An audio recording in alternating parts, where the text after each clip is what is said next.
Welcome to the Game Changer with Dr. Sherilyn, where purpose meets performance and leaders are built to shift legacies. I'm Dr. Sherilyn Payne, executive strategist, speaker, and the secret weapon behind leaders who drive transformation at the highest levels.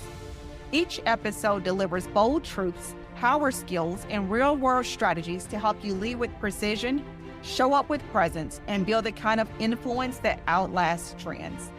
This is the space where high-impact decisions are born, where influence is intentional, and where the bold don't just lead, they change the game.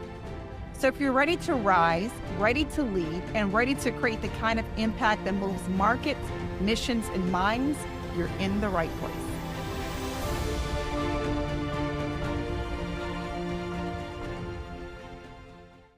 Our guest was raised in a religious cult and became suicidal by the age of 18.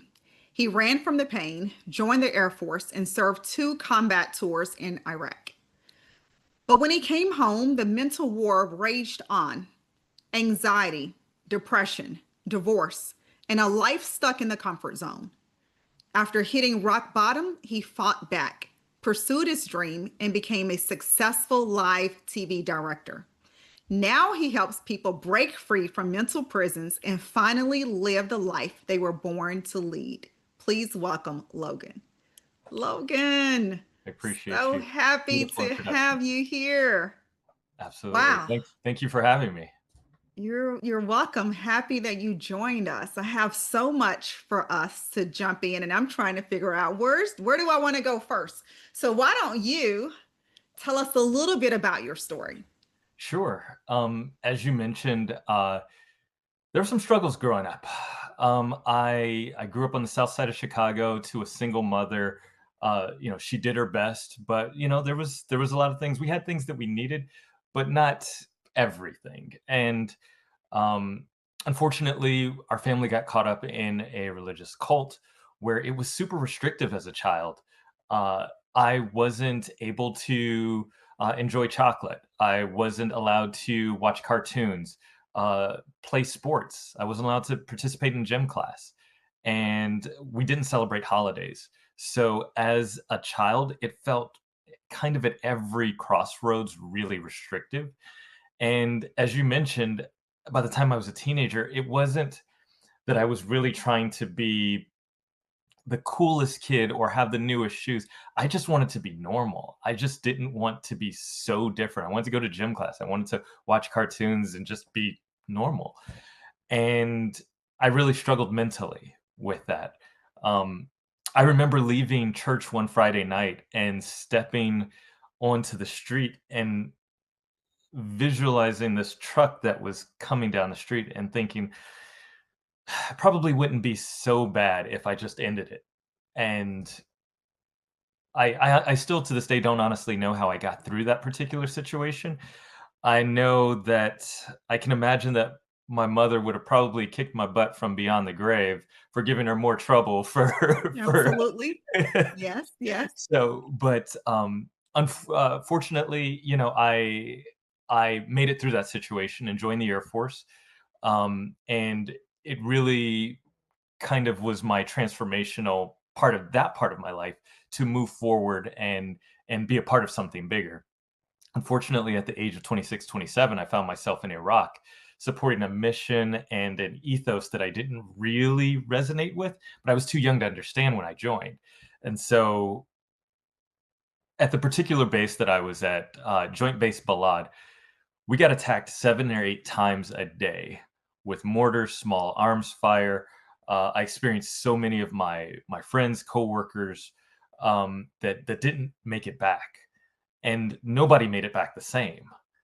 Seeing buildings explode, and I still viscerally remember every day, even now, seeing my first. I can't even call it a dead body, just parts of bodies just strewn Wow. about, and that never really leaves you. And so you have the juxtaposition of being in this war zone where you're getting attacked so much, and also the body doesn't want to live at that heightened state. So you try to live in some sort of normal, like, okay, it's going to be okay. We're going to get through this. I'm going to be okay. And when I came back, I dealt with so much anxiety, so much overthinking. My and to some extent, I still battle with that. Now, cognitively, I understand where it's coming from. I understand how to overcome it, but every now and then those little artifacts from that experience still pop up and like, hey, you're still human. Um, but when I came back, I turned to the bottle program because I didn't understand how to navigate that situation. And I began to be heavily just drinking and I couldn't sleep. And I remember walking to work one morning at 3 o'clock in the morning, drunk, and thinking that something has to change, that I was not going to be um, continue my life if I continued down this path. Like something was going to give. And I went through another bout of suicidal ideations. But ultimately, going through that process of hitting rock bottom and I feel like I've hit rock bottom so many times in my life. Like I've got the frequent flyer miles.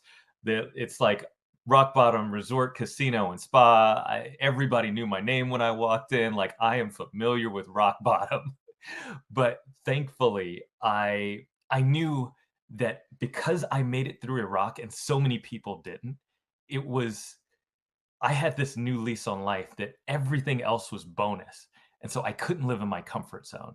So when I made it through that situation, I um I intentionally made the choice to pursue my dream of directing live television events. I moved to LA, didn't know anyone there, and worked my way from the bottom, delivering coffee as a 30-year-old to, you know, to people younger than me, but with the intent of I'm not going to stay there. And I'm really pleased to say that I've gotten some great opportunities. I've worked on some amazing shows, and I have 10,000 hours of live television directing experience to this day. And now my goal is to give back to so many people because we've all had these experiences. But now it's important to for me to deconstruct them and understand how I was able to be successful and give back to others. Wow, that's amazing. I don't know you, but I'm going to say I'm so proud of you. It's very inspiring. I think that, we see people, right? And we see them in their today, and we don't know what their yesterday looked like and what that entailed. And so it's really kind of wild, when you step back and you really hear people's stories and how they got there and what they were willing to do to get to this place, that we don't ever want to take a step back. And so, but sometimes you have to be able to propel yourself forward. I want to go back to what you said, the origin, your origin story is what I'm going to call it. Growing up in that religious cult. How did you know that it was a cult? Because sometimes we find ourselves in situations we don't know how to name it, how to identify it, how we got here. But I'm going to say that, I found in life, sometimes you have to go all the way back to the thing that you don't want to confront to see how in the world did I get to this particular space. Absolutely, absolutely. That's a great question, and honestly, it was probably in the past 5 years that I really was able to be far enough separated from that experience, and I left that particular organization at the age of 18, but I it took me some time of dealing with bits of my trauma and chipping away with it with therapy, self-reflection, understanding the identity that, maybe my parents gave me or society gave me isn't necessarily who I am. And those identities that we're given as a child aren't necessarily steeped in 100% truth. Um, so, in doing all of that work, I realized that it wasn't necessarily a cult of a compound where there's wires and you're drinking Kool-Aid and you're not allowed to leave, but it was more about the mind and how they wanted you to think and their perception of what good and right was. Looking back on it, it definitely is something that because it's a part of my story and the reason or I should say, because I went through that experience, I am now the person that I am. And transcending that experience is a major part of understanding it. But it's interesting to be on both sides where I'm like, okay, if I didn't have this experience, I wouldn't be the person that I am. But I also don't love that experience as well. Right. And I can Right. live on both sides of that. I love that. That's powerful. So many people are afraid of, the some people in leadership can be afraid of someone challenging them. And that was definitely the case in the organization that I grew up in, where if you spoke up, it meant that you were not in alignment, you were Mhm. causing trouble. And as a result, like my family was an outcast in the organization that I grew up in. So even within the church, I was getting picked on because my family was like, so this doesn't make sense, but okay, but it Right. just didn't sit right with the spirit. So it's some of these games that are played, it's not of God. God wants us Right. to even love the people that we know are flat out wrong. Exactly. And that's how you bring Exactly. them in with honey. Right. I agree with that. I agree with that. So let me ask you, so for someone who's battling trauma or self-doubt, what's the first step you would advise them to take in reclaiming their power like you did? Oh my goodness. It's such a beautiful place. And I know it might seem so low, but when you realize that you're in a place of you're not where you want to be and you Mhm. know where you want to go. That is the first step. Is understand to Mm. rewire the brain, you must be consciously aware of where you are and where you want to be. Some people are depressed and in a lifelong depression and they have no clue. They just think it's normal. If you understand that you can that you're not where you want to be, that's the first step. Now, um, taking a step back into the neuroscience aspect, all of this is based in science. So the subconscious controls about 95% of your waking thoughts, from everything from how you digest, how you breathe, your heartbeat. Your subconscious is controlling all of that. 90% of your thoughts are the same thoughts that you had the day before. So, as a result, to change those thoughts, if you want to be someone you haven't become, you need to recognize, so acknowledging that you have a problem or that you're not where you want to be, and then stop. So if you have a bad habit, let's say you're smoking, let's say you're drinking, you must stop in order to change. You must acknowledge, you must stop the bad habit, right? The third is, and all of this is kind of under the umbrella of mindfulness. And this concept of mindfulness is super important because you must, um, again, the subconscious will run your life if you allow it. So many people are not present. They're in the shower and they're thinking about being at work. You're eating dinner with your family, but you're thinking about the next day at work. You're never in the moment. To stop and sit back and say, okay, I'm with my family. I'm with my friends. Let me enjoy this moment that I'm with people that love me. I'm eating nutritious food that will serve me and take care of my body. So I'm jumping around a little bit, but I think all of these concepts are important. So step three to rewire the subconscious is to when you have these bad habits or you know where you want to go, when you see yourself doing things that are not aligned with the person that you want to be, you need to stop. This is where self-discipline comes in, and it is hard, people. It is hard. But the more that you take time and work on your breathing, work on your mindfulness, you will be aware, like, wait a minute. For me, for example, I used to bite my nails. I was so nervous. The anxiety was killing me. This is when I came back from Iraq. I didn't realize I was biting my nails. But then I realized, like, I'm halfway through biting my nails. Even though I'm halfway through, I'm going to stop it. And I'm going to get a nail clipper and I'm going to clip the rest and reprogramming the brain that no, this is not okay. I do not choose to live in a subconscious state where I am not in control of my subconscious mind. So rewiring those habits, repetition, repetition, repetition. You did not learn to tie your shoes the first try.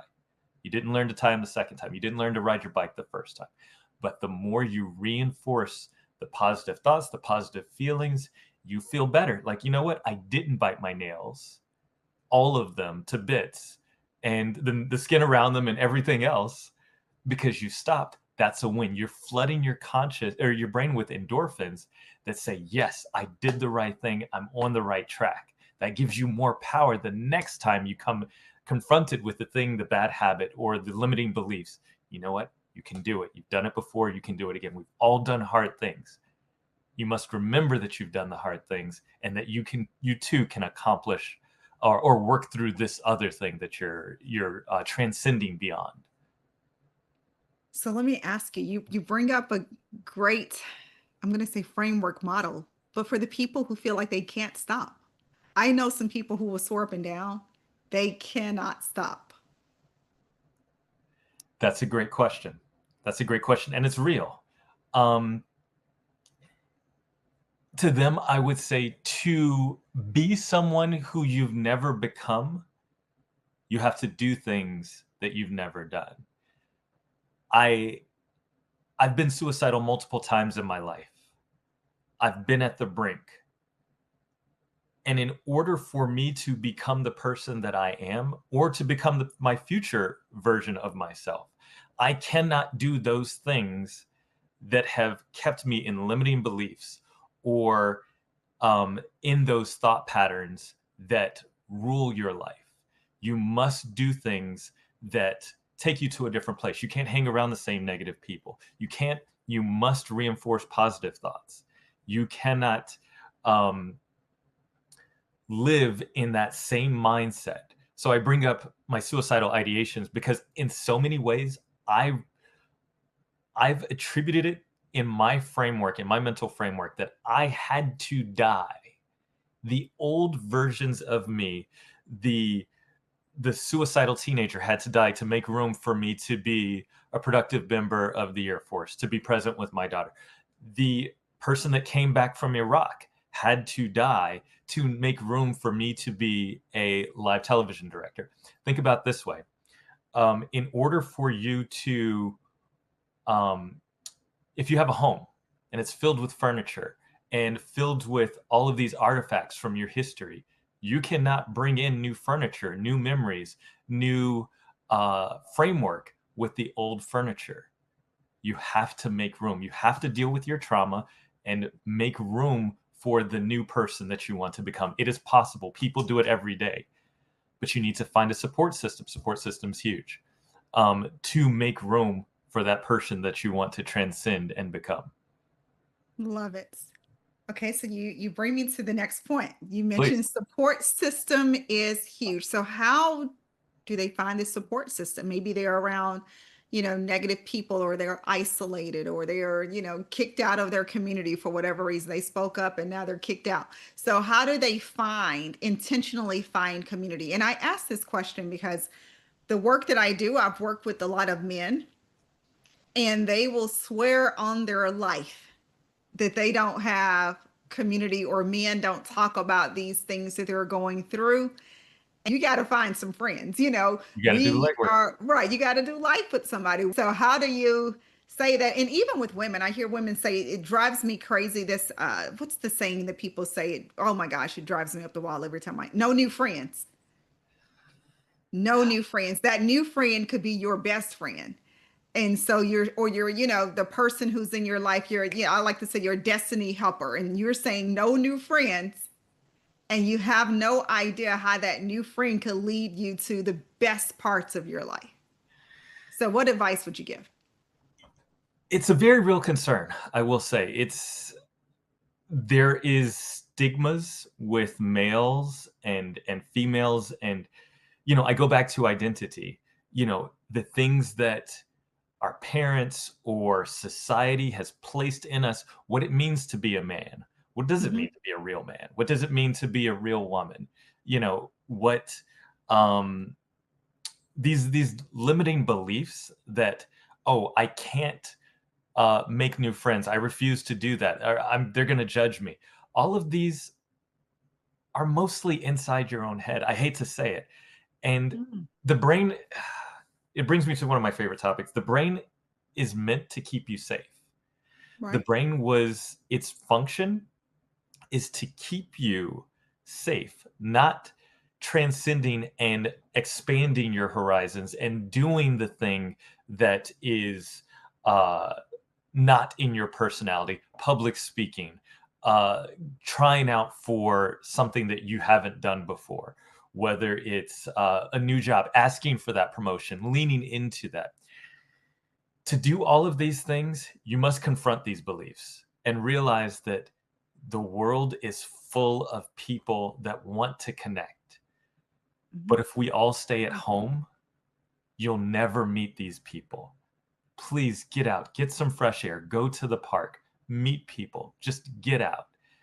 You will be surprised what a smile and a hello will do. It will change your life. I've met so many people randomly at the airport that have genuinely turned out to be some of my closest friends, just randomly by smiling and saying, "Hey, what book are you reading? That seems interesting."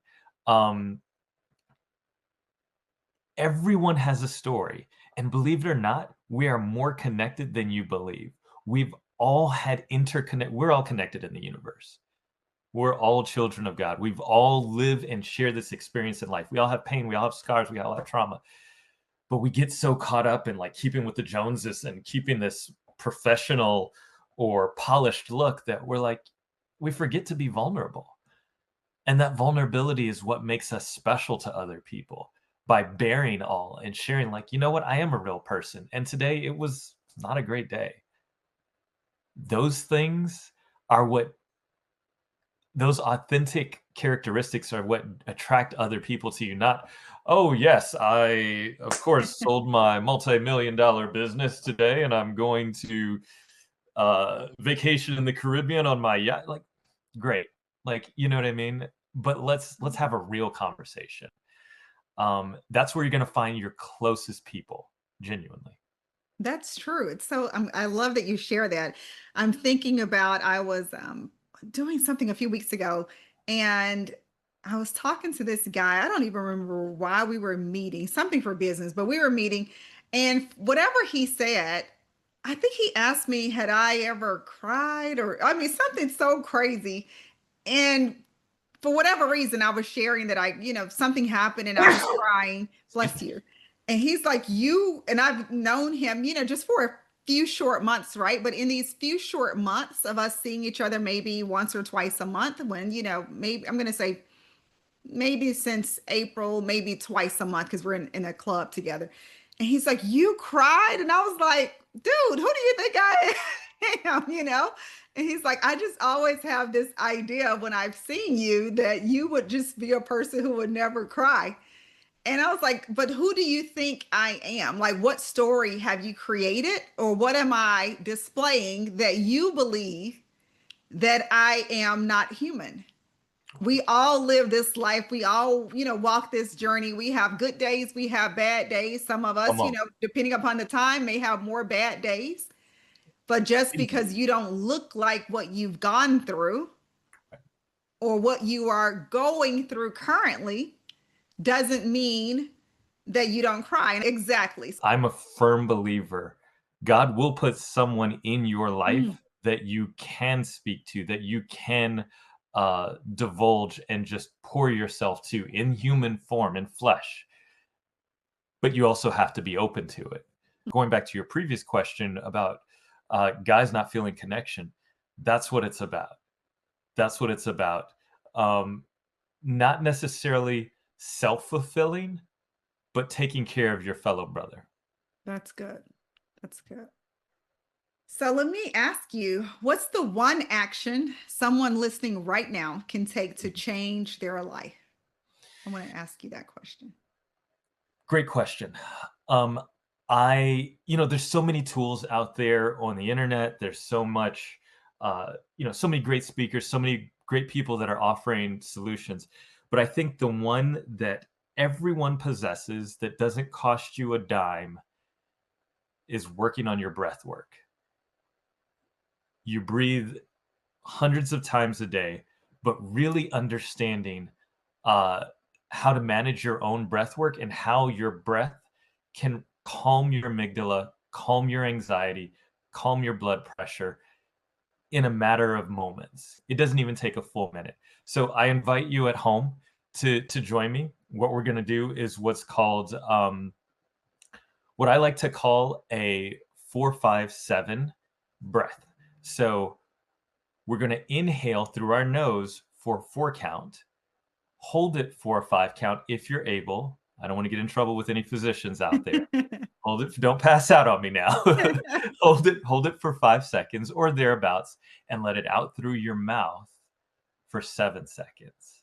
Okay. And I say the inhale for 4 seconds, but there's a little asterisk to that. So when you inhale initially, you fill your lung capacity. But if you notice, and a lot of people don't teach this, you can take an extra little bit of air in even after you filled your lungs. Because when you initially fill your lungs, you don't fill your lungs all the way.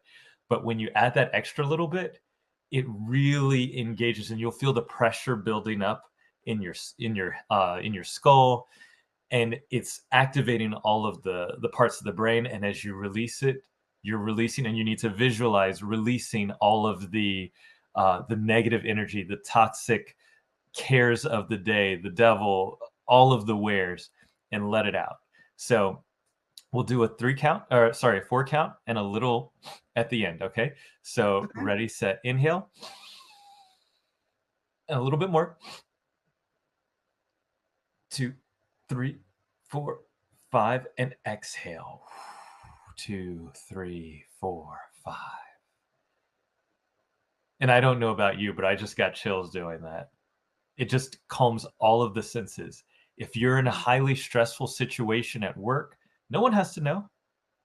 You don't have to take the little extra breath, but controlling your breathing is the first step in mindfulness, in understanding, okay, you know what? Then once you control your breath, you realize, I'm clenching my jaw. Why am I doing that? Let me release a little bit. All of those little Okay. things. Why am I fist balled up? Why are my legs so tight? You're present with your body in that moment. And when you are present, you can control it. But I love to tell people to start with your breath work. It doesn't cost you a dime. No one has to know, and you can do it in any situation. Wow. Thank you for that. I appreciate that. Wow. So, what drives you now? What's your mission with all of this?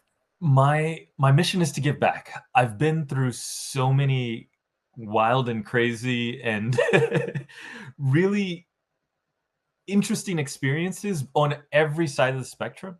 But coming back from Iraq, I realized, and going through divorce and having suicidal ideations, being depressed, um, getting, drinking, and really struggling with alcohol addiction. I realized that all of these experiences that I'm having, it's not for me to keep and to not share with other people. So I now speak and I share, and I dig into the neuroscience of how you can change your state without, products, or, dumping chemicals in your body, or really tearing down yourself, even going through therapy. It's important, but you need to realize we go to doctors, we go to therapists, but we heal ourselves. Make no mistake. You do the work to heal yourself. Your doctor enables you to make that journey. But the healing and all the stuff that happens inside and mentally, you're doing that work. So I applaud you for even listening to this podcast. You can follow me at the Logan Unlimited, the TheLogan Unlimited, and I will share more about how give you tips throughout the day. My website, you can sign up, give you newsletters. But my mission in life is to give back to others and make sure that, hey, you're not alone. We all deal with adverse conditions. And guess what? You can get through it, and we're going to do it together. Wow. Thank you for that, Logan. That is powerful. You've really blessed us today. You've given us some life changing, game changing tips and principles. And You've blessed me with your thank story. I you. appreciate you sharing. You're welcome. Thank you. Thank you. You've really been a tremendous value add to our podcast today. And I hope to have you back on again because we have so much more to go into. I definitely want to hear more about Iraq, but I also want to talk about this amazing life of yours today and this live TV directing. It sounds very fascinating. I love it. I wouldn't have it any I other want way. to talk about that. Let's go. Call me. I'll be there. Absolutely. Well, thank you, thank you, thank you. We appreciate you, and we'll be in touch soon. You don't lead like everyone else, so your resources shouldn't look like everyone else's. I created the Game Changer Leadership Collection for high impact leaders like you, visionaries, change agents, decision makers who lead with intention and influence. This free, high impact resource pulls from my leadership arsenal and delivers immediate, actionable insights you can use right now to elevate your influence, lead with conviction, and drive lasting transformation. It's not just a toolkit, it's your first step toward leading at the level you were born for. Let me show you what's inside. The Leadership Edge Sampler. It's a preview of my 10 daily power skills to sharpen your influence and impact. The Influence Language Mini Guide. Essential phrases to increase your authority and build trust in every room you walk into. The Leadership Blind Spot Snapshot. Because the greatest risk are the ones we don't see. The power of one visual aid. A reminder that even one decision, one tone, or one conversation can shift a team or stall a movement. The Executive Briefing Checklist, a go-to tool for high-stakes communication that drives clarity and alignment. The 5-minute accountability brief, a no-fluff framework to build a culture of ownership fast. And we have the Game Changer Ascension Model Overview, my proprietary leadership growth map to help you scale your influence with intention. These are the very same tools I use with executives, culture shapers, and elite teams, leaders who know what's at stake and aren't here to play small. Because when you're called to shift systems, influence nations, and build legacies, you can't afford to lead on autopilot. This is where your next level begins. Download the Game Changer Leadership Collection today. It's free, it's strategic, and it's built for leaders who are born to shift the game. I'm Dr. Sherilyn Payne, and this is your Leadership Edge. Thank you for joining me on the Game Changer with Dr. Sherilyn, where we don't follow trends, we set them, and we don't just lead teams, we shift legacies. If today's message challenged, stretched, or inspired you, don't keep it to yourself. Share it, tag it, lead through it. Because real leaders don't just consume wisdom, they multiply it. Want to go deeper? Subscribe to the Ultra Influential newsletter for exclusive tools, behind-the-scenes strategy, and weekly mindset shifts for the leader ready to move nations, markets, and minds. Visit www.smpistrategies.com or send a note to leadership@smpistrategies.com. And if you're ready for next level coaching or consulting that positions you as the right leader at the right time in the right place, let's talk. This is what we do, and we do it with precision, power, and purpose. Remember, change isn't just something you lead, it's something you become. Stay bold, stay brilliant, stay a game changer.